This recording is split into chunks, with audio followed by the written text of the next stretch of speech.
মিরপুর আন্তর্জাতিক cricket stadium স্থাপিত হয়েছে ২০০৬ সালে। তবে তার আগেই বাংলার পোস্টার বয় দেশের ক্রিকেটে নিজেকে চেনানোর কাজটাও শুরু করেছে। বলছিলাম সাকিব আল হাসানের কথা। দেশের ক্রিকেটের এত বড় সুপারস্টার যে স্টেডিয়ামে সাকিব ডাক শুনে অভ্যস্ত, সেই সাকিব দেশ থেকে আজ যেন অনেক দূরে। স্টেডিয়ামটাও ফাঁকা, হাহাকার করে শুধু একজন মানুষের জন্যই। স্টেডিয়ামে সবাই আসছে, সবাই যাচ্ছে, তবে বাংলার হোম অফ ক্রিকেট গ্রাউন্ড অন্য কাউকে যেন প্রতিনিয়তই খুঁজে বেড়াচ্ছে।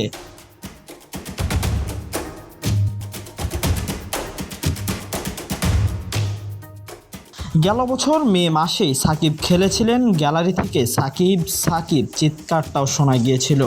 সেটাই বোধহয় শেষ। ঘরের মাঠে গ্যালারিতে সাকিব নামটা ডাকা, কে জানতো এটাই শেষ। সে থেকে গ্যালারি ফাঁকা, গ্যালারি শূন্য, গ্যালারি থেকে মাঠ, শুধু একজনকেই যেন প্রতিনিয়তই খোঁজে। ব্যাট উঁচু করা সেই স্ট্যাচুর মতো দেশের ক্রিকেট এগিয়ে নেওয়া কান্ডারিকেই মিরপুর আন্তর্জাতিক ক্রিকেট স্টেডিয়াম খোঁজে।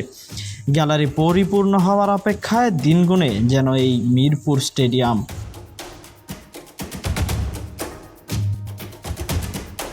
Tahsin Ahmed, BD archive.